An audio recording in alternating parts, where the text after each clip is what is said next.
Assalamualaikum warahmatullahi wabarakatuh. Alhamdulillahilladzi faddalana ala katsirin min ibadihil mu'minin.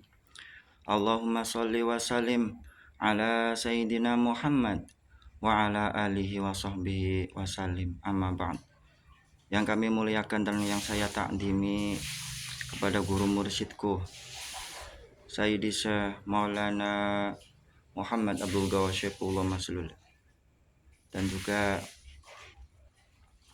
para guru-guru pembimbingku yang kami muliakan dan takdimi, dan kepada para sedulur, para sahabat-sahabatku, teman-temanku, dan pemirsa pecinta ilmu yang kami cintai dan kami banggakan.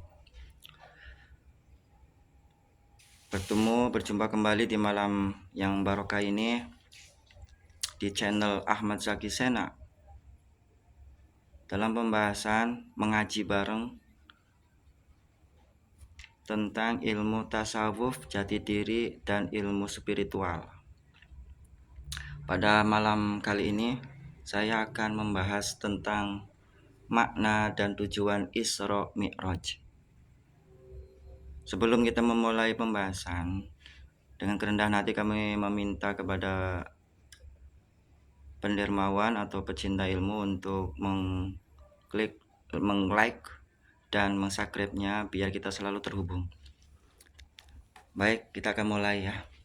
Pembahasan pertama itu adalah tentang makna arti Isra Mi'raj. Isra itu secara bahasa atau definisi secara bahasanya adalah perjalanan atau diperjalankan. Siapa yang diperjalankannya? Yaitu Kangjeng Nabi Muhammad SAW. Mi'raj yaitu artinya naik atau dinaikkan. Siapa yang dinaikkan? Tentunya Kangjeng Nabi Muhammad. Yang menaikkan adalah af'alnya Allah Subhanahu wa taala.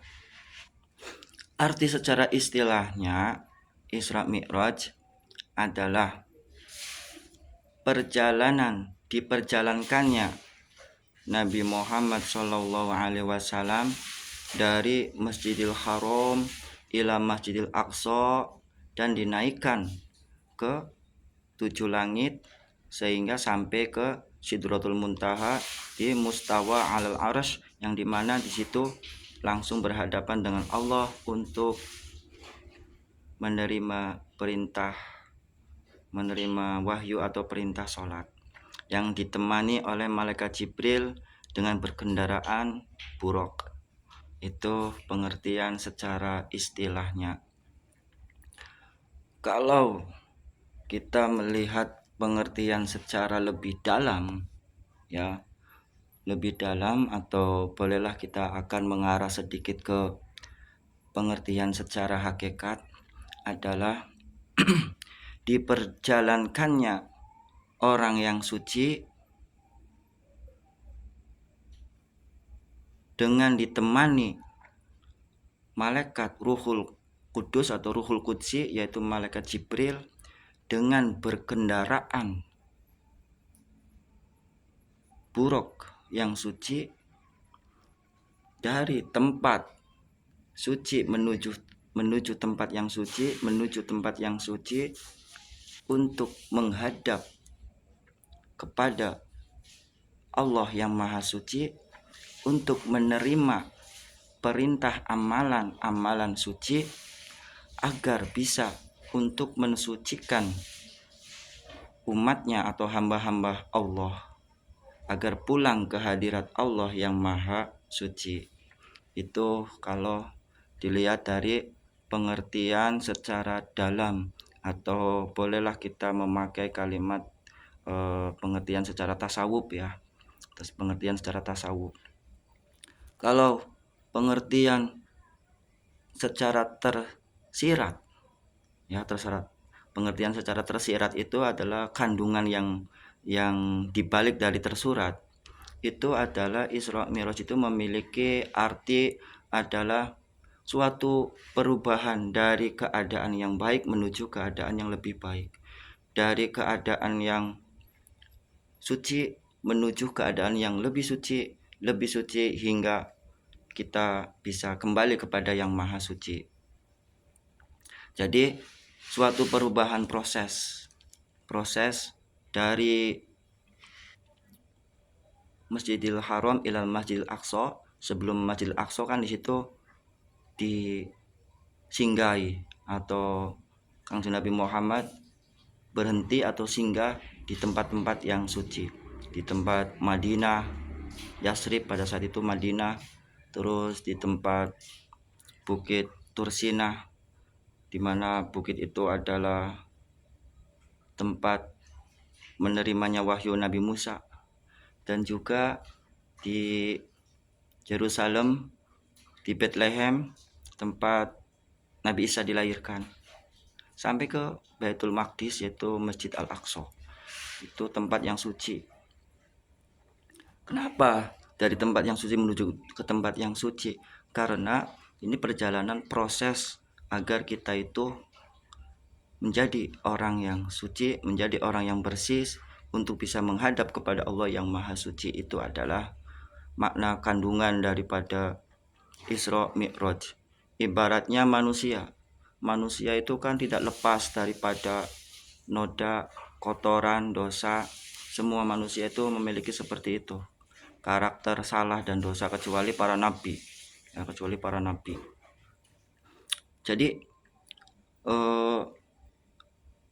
manusia tidak lepas dari perbuatan dosa. Ibaratnya itu memiliki suatu perumpamaan tuh metamorfosis. Manusia itu bagaikan ulat yang sifatnya itu menjijikkan, yang bikin gatel. Itu disuruh oleh Allah itu berngurung diri atau beriktikaf, atau namanya itu kalau istilah tasawufnya itu adalah iktikaf ya, iktikaf atau wukuf bukan wukuf haji ya, wukuf kholwat lah istilahnya, itu kholwat. Kalau bahasa Hindunya mungkin boleh dikatakan semedi. Mengurung diri untuk apa? Untuk biar menjadi suatu perubahan, mengenal diri sendiri, mengenal hawa nafsu kita sendiri, sehingga bisa terlahirlah kupu-kupu yang indah. Kupu-kupu itu hinggapnya itu ya di yang indah-indah, yang baik-baik. Itu adalah definisi secara kandungan yang tersirat. Jadi iktibarnya itu apa? Iktibar dari Isra Mi'raj itu adalah suatu contoh hikmah agar kita untuk bisa seperti itu. Tapi bukan berarti kita harus apa? Harus naik ke langit, bukan. Kendaraannya apa? Kendaraannya pesawat apa? Ya. Jadi sebagaimana di dalam suratnya peristiwa Isra Mi'raj itu, suratnya itu Al-Isra ayat 1 ya. Kami akan bacakan. A'udzubillahi minasyaitonirrajim. Bismillahirrahmanirrahim. Subhanalladzi asra bi 'abdihi lailam minal masjidil haram ilal masjidil aqsa alladzi barakna haulahu linuriyahu min ayatina innahu huwas samiul basir.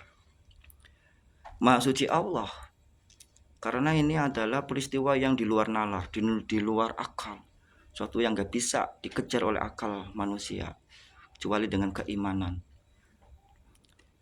Diperjalankanlah Maha suci Allah yang memperjalankan abdihi, yaitu hambanya. Pada saat peristiwa itu ya Nabi Muhammad.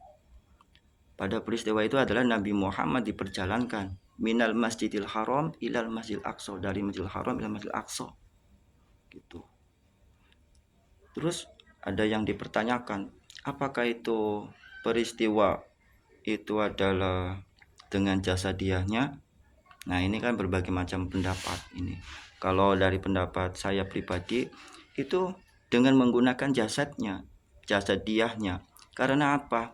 Karena benar-benar untuk membuktikan satu, Nabi Muhammad adalah nabi yang mulia. Nabi Muhammad adalah unsurnya itu yang sudah disucikan oleh Allah. Unsur yang ada di dalam diri Nabi Muhammad itu suci semuanya. Ya, suci semuanya. Makanya Nabi Muhammad walaupun ada unsur basyariah, unsur manusia, tetapi beda dengan seperti manusia biasa. Nah, dalam suatu syair atau bait-bait mutiara itu dijelaskan Muhammadun basyarullah kabasyari balhuwaka yakutil bainal hajari. Nabi Muhammad itu manusia biasa, tapi tidak seperti kebanyakan manusia biasa. Ya, manusia biasa kotorannya najis, Nabi Muhammad ya tidak najis. Pokoknya banyak sekali kelebihan-kelebihan yang ada pada diri Nabi Muhammad yang tidak seperti manusia biasa, sehingga semua unsur yang ada di dalam diri Nabi Muhammad, darahnya pun tidak najis. Darahnya pun mengandung suatu keistimewaan, suatu obat, suatu keberkahan. Itu untuk menandang seperti itu. Jadi sama jasadiahnya untuk ke sana. Alasan yang kedua itu dengan buruk. Kalau lewat ngimpi, lewat ruhnya, ngapain menggunakan buruk? Buruknya juga pada saat di Masjidil Aqsa, ya, di Baitul Maqdis, Masjidil Aqsa itu diikat di tembok. Di sana itu ada namanya tempat sejarah mengikatnya buruk di tembok itu. Tapi kadang disalahgunakan oleh orang-orang kaum Yahudi untuk menyembah tembok-tembok diratapi seperti itu. Ya, jadi menggunakan jasadiahnya Nabi Muhammad. Terus juga itu membuktikan bahwa Nabi Muhammad itu untuk menunjukkan tentang keimanannya pada saat itu oleh pengikutnya, apakah dia itu mau percaya kepada Nabi Muhammad apa tidak. Sehingga pada saat itu setelah Nabi Muhammad pulang dan memberikan suatu kabar, saya telah mi'rajkan ke langit berjumpa dengan Allah, sehingga banyak sekali sekitar kaum kafir Quraisy itu mengatakan Nabi Muhammad gila, Nabi Muhammad sudah edan, Nabi Muhammad sudah tidak waras, karena menggunakan akal, tidak menggunakan keimanan. Beda dengan yang disikapi oleh Abu Bakar, sahabat karibnya, sahabat terdekatnya. Kata Sayyidina Abu Bakarnya, kalau memang yang mengatakan Nabi Muhammad lebih aneh daripada itu pun saya akan percaya. Lebih luar biasa dari Mi'raj, berjalan sampai ke langit, 7 langit. Kalau itu yang dikatakan, yang mengucapkan Nabi Muhammad, saya akan percaya. Jadi pada saat itu gempar itu berita Isra Mi'rajnya Nabi Muhammad SAW sampai ke 7 langit, ke Sidratul Muntaha, ujungnya luar angkasa lah, misalkan seperti itu. Dan pulang-pulangnya itu dibicarakan, dianggapnya Nabi Muhammad itu gila edan. Oke, mungkin karena waktunya mungkin sudah lama, saya akan sambung kembali pada pembahasan makna dan tujuan Isra Mi'raj secara menyeluruh, ya. Mari kita ngikuti dengan sampai selesai biar enggak gagal paham. Assalamualaikum warahmatullahi wabarakatuh.